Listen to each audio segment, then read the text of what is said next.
Good afternoon and most welcome to H770. We are presently in the lovely village of Vårgårda, 70 kilometers from Gothenburg. It's a half chilly day today, a couple of minus. That will be in the region of 30 Fahrenheit, 29 Fahrenheit, something like that. It's a crisp day, very dry. And today I will take up something I call awakening knowledge and progress. It's a very joyful and cheerful lecture because we're beginning to understand how we can, so to speak, reach knowledge. And I will take different approaches here. The first one is to take a look at what we presently have. What do we have now as thinking tools? What is thinking and what is abstracting? This is tools for the body-mind. We use our body, we are in some environment, we are in reality, we're not outside of it, and we do things. And this is how abstract, so to speak, abstract thinking first started.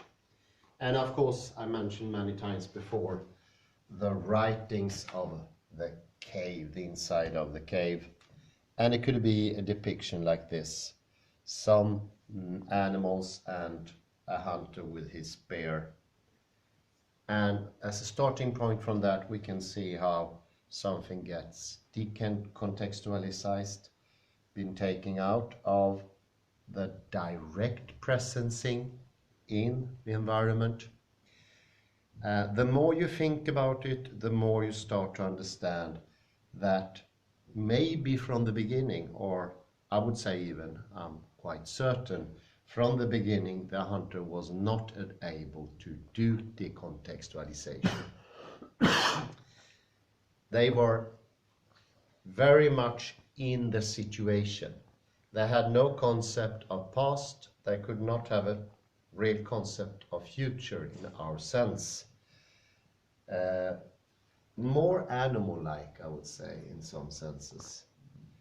And that this decontextualization, taking oneself out of the situation, must be a later development. Then none of the animals can do it to a large extent.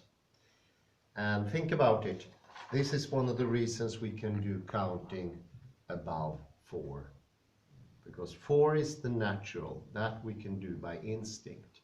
But getting any higher than 4, that takes decontextualization. And it needs to be done. And I have a brilliant proof for that. There are actually living people today who doesn't count beyond 4. So that is a development, we know that.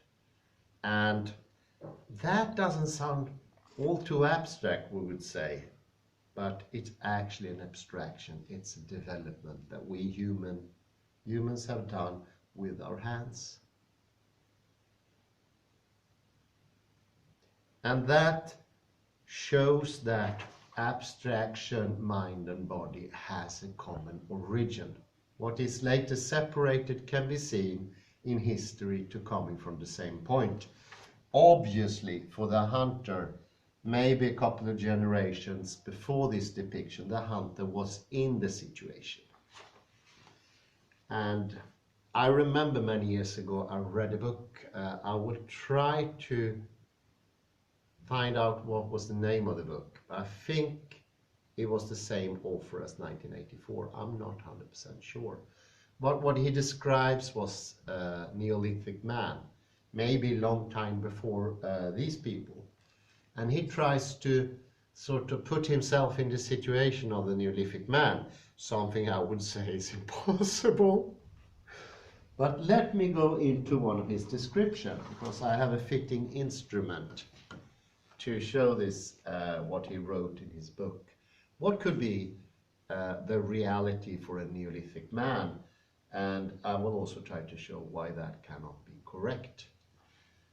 In the description, the Neolithic man, let's call him Ben-Hur or something like that, stands and he sees a little object in the air, and it's very, very small, and it seemed to get little bigger, and then it all of a sudden becomes bigger like this, and then it becomes smaller again, and then it becomes bigger again, and then he feels a pain in his chest, but he doesn't know where the pain is coming from.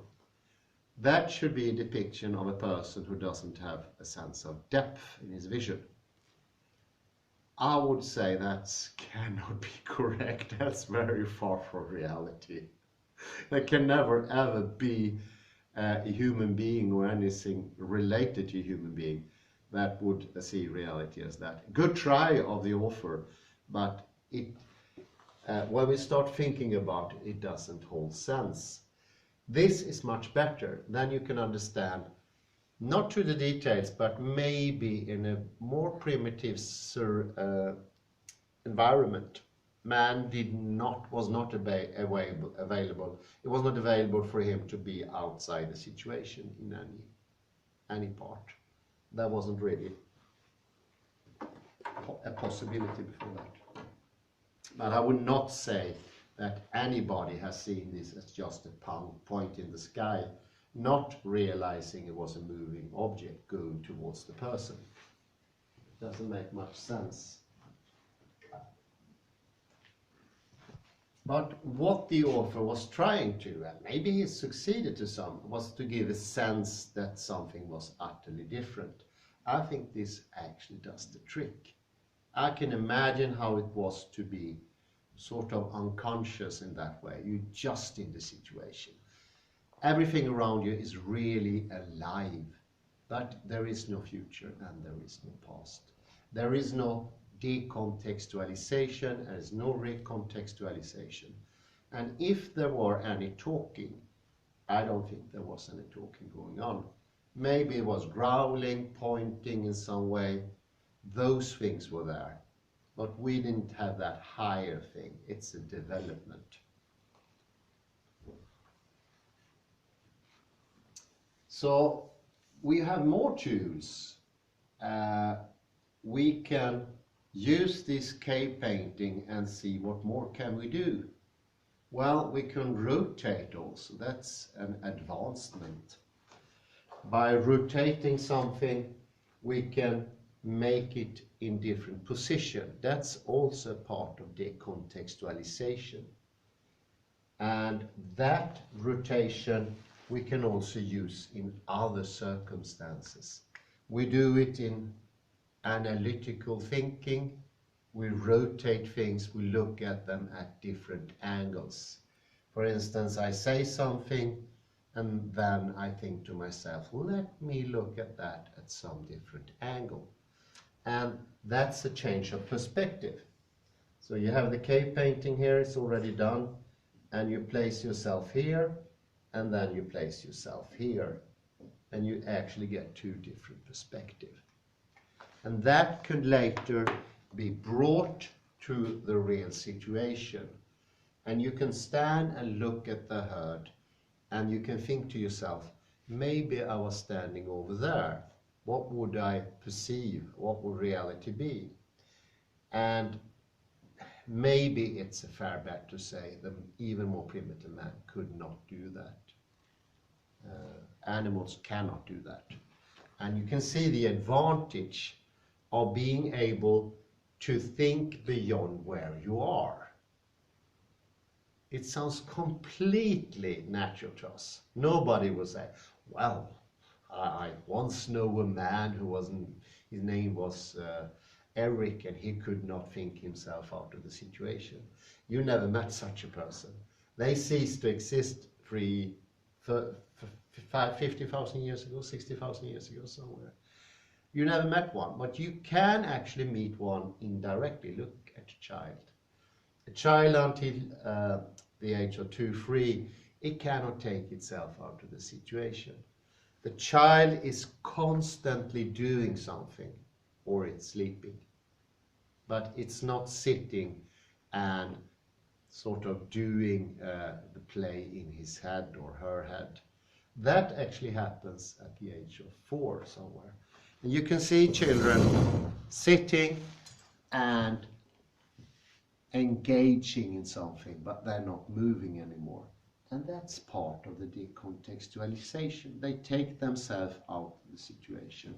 And all of a sudden, they spring out of the chair and they join somewhere else in the game, which they previously sort of imagined they want to do.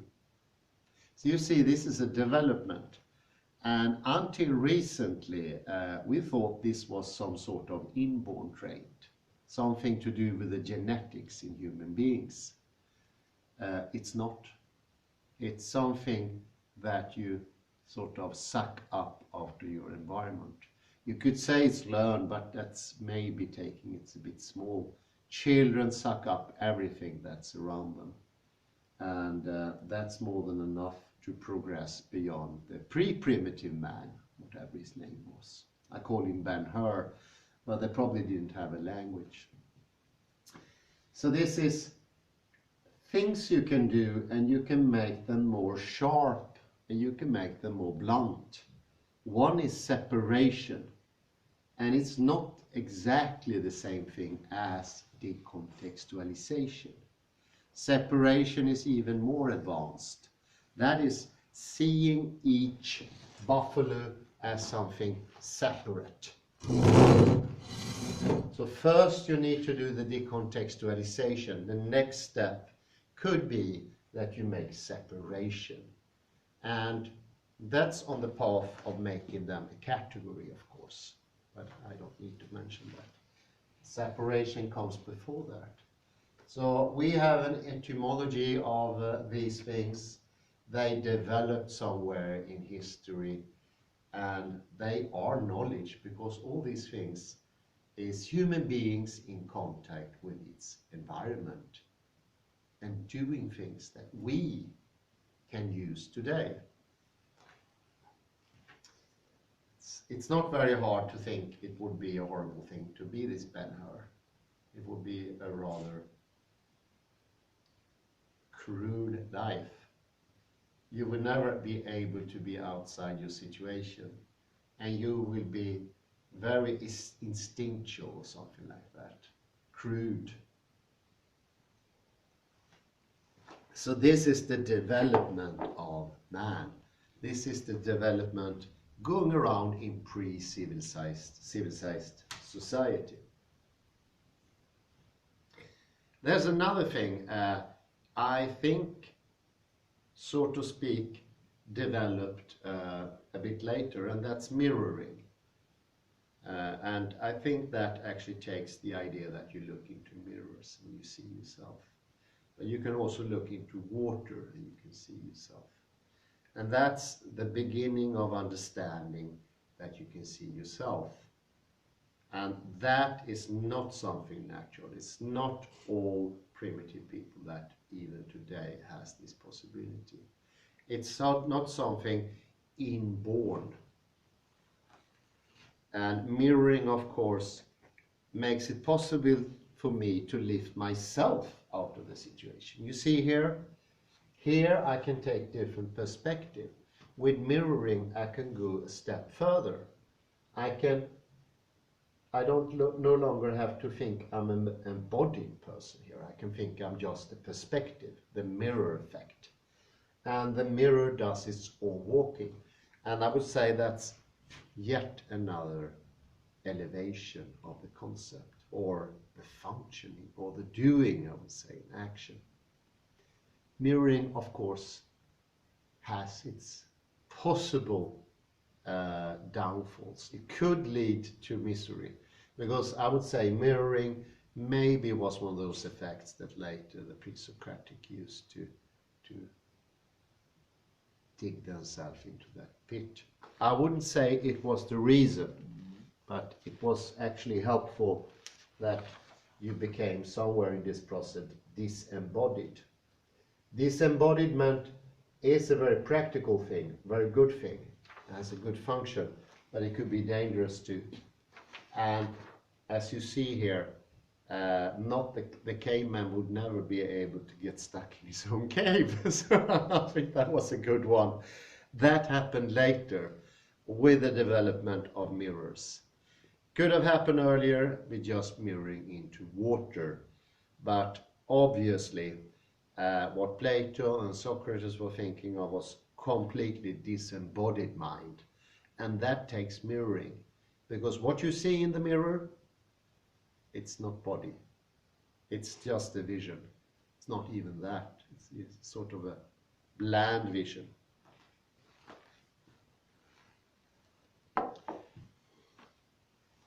This is also these things that helped for an understanding I had in back of my neck since at least 2012 or 2010. And this is what happened in England when Van Dyck came there. He was utterly convinced by King Charles to take the trip over the English Channel and paint the king and the queen and the princesses and the princes. He hated that, but King Charles convinced him. He gave him an annual income of the equivalence of £200 must be the equivalence of millions of pounds today. And he got a manor, an estate and everything. What he enforced there was a new way of rotating, separating in paintings. It was the Renaissance that finally really struck England. And that helped to spread these possibilities of doing tools, putting things in a new place in dimension as well. So this is still sort of two-dimensional, but with Van Dyck, a third dimension came into the picture. And people start understanding that by looking at the paintings. And that was later copied. And I also realized why a lot of the kings, counts and dukes did do painting, because they had so much other things to do. They didn't actually spend much free time doing pleasurable things.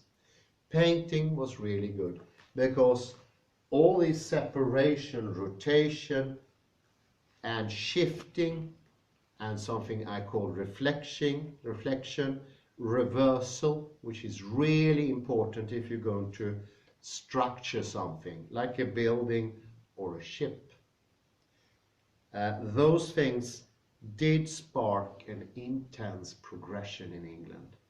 And while poor old Van Dyck was painting the king again and again and again, he learned more. He learned how to use dimension to make the short in stature king look grander and grander and grander by using dimension. He never put him beside a fully grown horse. He used horses that were not fully grown. He used different things from dimension to make the king more pompous. What happened with poor Van Dyck, he's worked himself to death in the end. But he managed to put change into England. And after that, England ruled the seas. There's no doubt about that. The development really caught on after that. And that's one of the reasons we have English as a primary language today. And the English Empire was the biggest ever on earth. I used to say the sun never went down on the English Empire. Well, that's more than true. They've put their mark on every continent, on every corner of the world. And still today, it's one of the biggest nations. And we have more things. We can look what we have in other areas. This is a second thing. We have things that can be put to use in warfaring. In warfaring, everything is about decontextualization. You have your different companies, you have your platoons, you move them around. you make for a forceful attack. That actually takes a lot of movement in space, in your head before and then in the actual world. All these things changed dramatically in the painting season, but it had changed earlier for every step we took in the abstraction level. Everybody should remember the phalanx the Greeks invented. That was an important way of looking at the warfaring herd, that you can actually divide them in a completely new way, and you can let them move in a new way as well. Those things just turned up and then changed warfare completely. And they crashed the enemy for a long while until the enemies learned the same procedure as the Persians did in the end and used that method against the Greeks. So you see here, thinking is not at all as instinctive or just springing from a place somewhere you don't know. Yes, it has an etymology, it has a Geschichte, as Heidegger would say. And that also is so helpful, for by understanding this we can open the door to knowledge, how to learn, how to access knowledge. Because, trust me, there's a lot to learn. There are fantastic things in the world, tools to be used. In politics, for instance, reversal, shifting, drawing to the other side.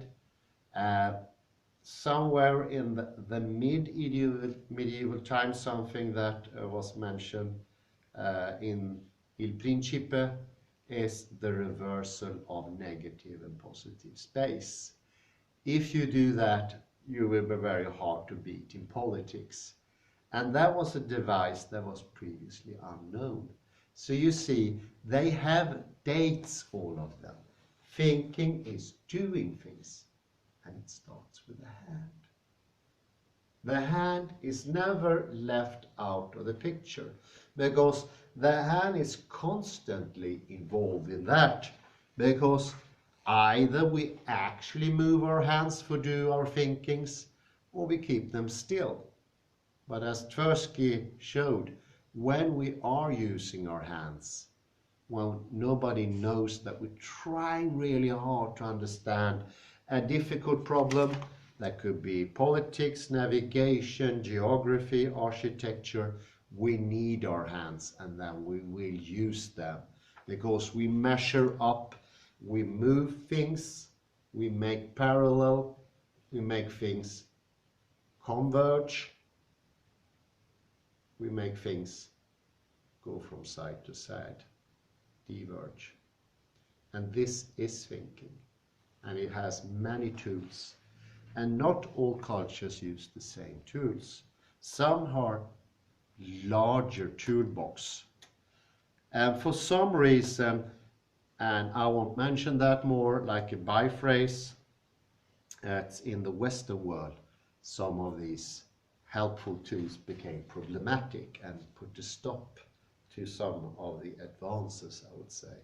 And the mirroring effect is one of those, that you got stuck in a way of thinking. That was, from the beginning, incredibly helpful, but then became one tool for everything, and that's the problematic thing. We also saw in the Renaissance an incredible development in sculpturing, and that was actually called, about a new thing called projecting. Projecting is actually what caused our way of painting. That was a sort of projecting. This is, you take something that is three-dimensional like a globe, and you project it and make it two-dimensional. You always have to go from one dimension to another. And projective thinking, projective sculpture came at the same time. It was a huge development in administration using projective thinking.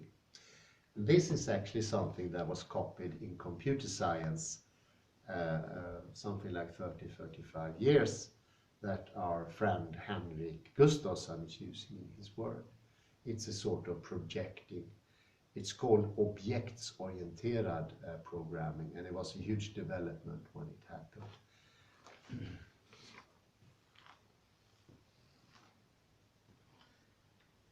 But the interesting things, we can find new ways of handling, and we already started.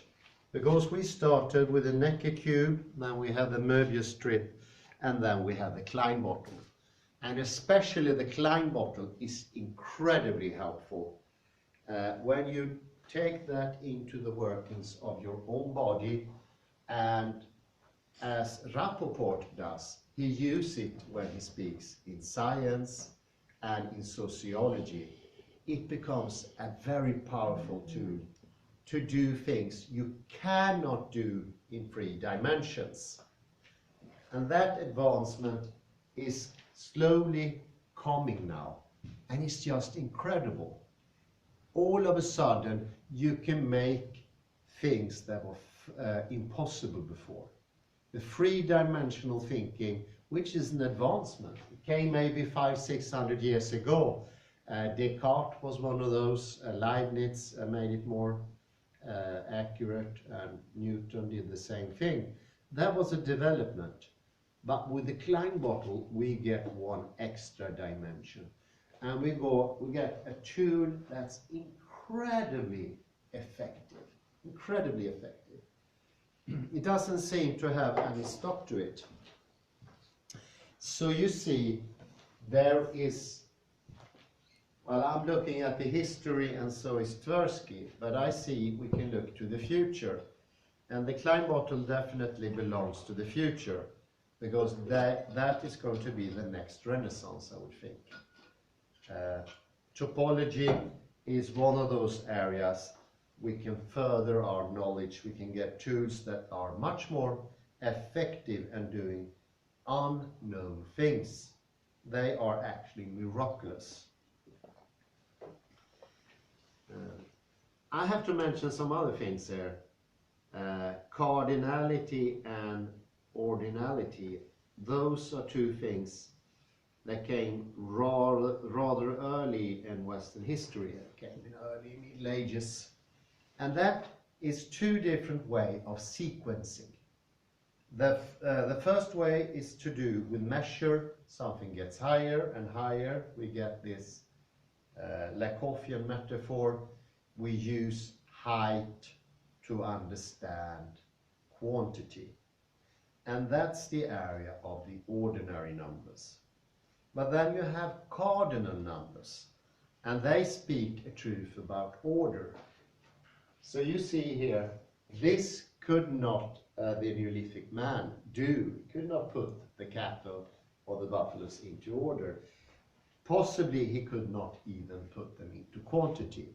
And sure enough, he could not put them into a height, development of height. But with the ordinals and the cardinals came a lot of new things you could do. You could do a totally different history all of a sudden. You can see history from 2 different perspectives. And that is something that Gibson developed very much in the history of Rome, the fall and rise of the Roman history. And that's an exquisite way of using the tools of ordinality and cardinality. Although I don't agree with Gibson when it comes to the fall of the Roman Empire. I don't think it was caused by Christianity at all. Well, we all remember that was a popular thing to say during the Enlightenment. So a lot of people would say, hello, cardinality and ordinality, there's something mathematical or arithmetic. Well, no, it's not. It's actually present in language. But the more we make that conscious, the more we see it as tools, the more we can use it. So we don't have to conform with the already made solutions, which can be good, but you can, by understanding the tool that made those solutions, you can do completely new solutions. And that was something that the Bono pointed to. By learning ordinality and cardinality, you can develop your thinking. And some of his students used that in both history, sociology, and philosophy. And they became quite successful.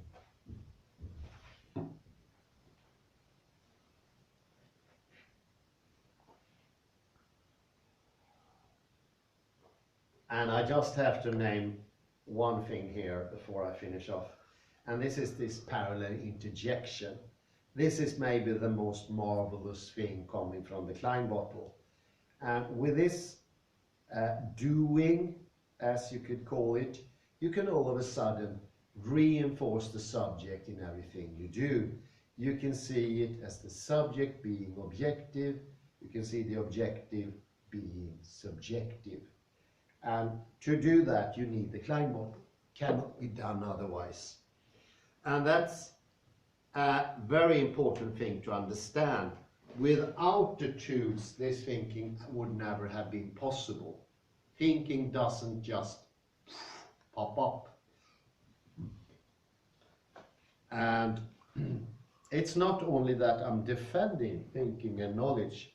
I would even go so far, by not understanding these things, you get ignorant about them. You will not be able to use those tools. Let me compare that to something. If you have a car and you don't know the motor, the workings of the car, of course you cannot reparate it, you cannot fix it. You get stopped by the highway, you can't do anything. In that case, it doesn't matter. We have mechanics, they can do it for you. But in this case, it does matter because it's your thinking, it's your life. It's what you do on the paper, it's what you do in your head. Those tools need to be known, because when you know them, you can start using them.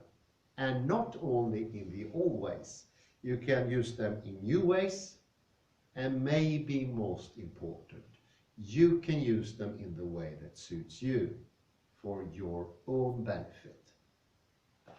And this is something that sounds like a negative statement from my side. This would not have developed without tools. It's actually a much positive statement because it means that you can learn these tools. And by learning them, you will develop an incredible power of functioning that is impossible otherwise. And I think this is a potentiality that should be used to a great extent. And well, I think I'm going to round up. Here is my little presentation of what awakening knowledge is. And I have to add myself, that is just incredible. This is what I've been looking for such a long time, to understand what is knowing. How do we do knowing? And I mentioned many times my sincere dissatisfaction with the old area for this, which is called, I don't even like to pronounce this, is epistemology. And epistemology is just the opposite. Epistemology is saying the tools did not evolve in reality, and the only thing we can indirectly describe what epistemology could be without knowing really. Yes, about your initial metaphor about, with what do you call it, with the lance. The lance or the arrow. I think it's an arrow. Yes, we have of course Zeno's paradox with the arrow going. Oh, yeah. So they were actually, so some Greeks at least thought that. Now it's not really the same thing. Your point was that about 2 or 3 dimensional seeing, but that paradox shows that at least some Greeks were didn't have any contact with their bodies, so to say, that they could with reality. So, because you know that common sense says that when you see an arrow going, it will reach its goal. While the Zeno's paradox says that it will never reach. So it's a separation. So absurd things can be taught. Like that is an example of that. Yeah, and we must remember, as a very good example, we must remember Zenon's paradox would not, or the problems that he describes that really hurt the Greek mentality, hurt the Greek culture, is caused by also by development. That wouldn't be possible for the Neolithic man to get caught up with his thinking that Zenon did. But that was actually what Greek culture had come to. These new knowledges can actually be stopping point in some way. They can stop thinking, and Zenon's paradox is of course a stopping. He went also the wrong way, and most of the Greeks did. What did he say? Well, I have to make the conclusion that reality is not real. Let's skip reality.